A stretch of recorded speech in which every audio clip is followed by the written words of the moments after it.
நாங்கள் வந்து சூலூர் தொகுதி கருமத்துப்பட்டி நகராட்சியிலேருந்து வரோங்க. பார்த்தீங்கன்னா கலெக்டர் மனு கொடுக்குறதுக்காக வந்தோம்.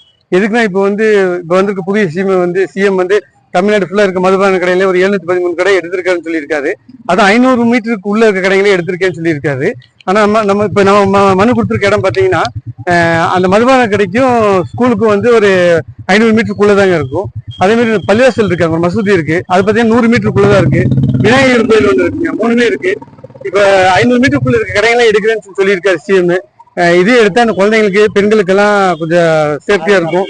ஏன்னா அவர் வந்து பெண்களுக்கும் குழந்தைங்களுக்கும் பாதுகாப்புன்னு சொல்லி தான் ஆட்சியை பிடிச்சிருக்காரு. அதனால இந்த கடையை எடுத்தாருன்னா நிச்சயமா பெண்களுக்கு குழந்தைங்களுக்கு எல்லாம் ரொம்ப ஹெல்ப்ஃபுல்லா இருக்கும். இதுக்கு முன்னாடி மனு கொடுத்துருக்கோங்க, கலெக்டர் ஆஃபீஸ்ல மனு கொடுத்துருக்கோம். ஆனா எதுவும் நடவடிக்கை எடுக்கல. இது ஆன்லைன்லயும் நான் வந்து அப்ளை பண்ணியிருக்கேன். அது போக வந்து போன 2 நாளைக்கு முன்னாடி கலெக்டர் ஆஃபீஸ்ல வந்து கொடுத்துட்டு போனோம்.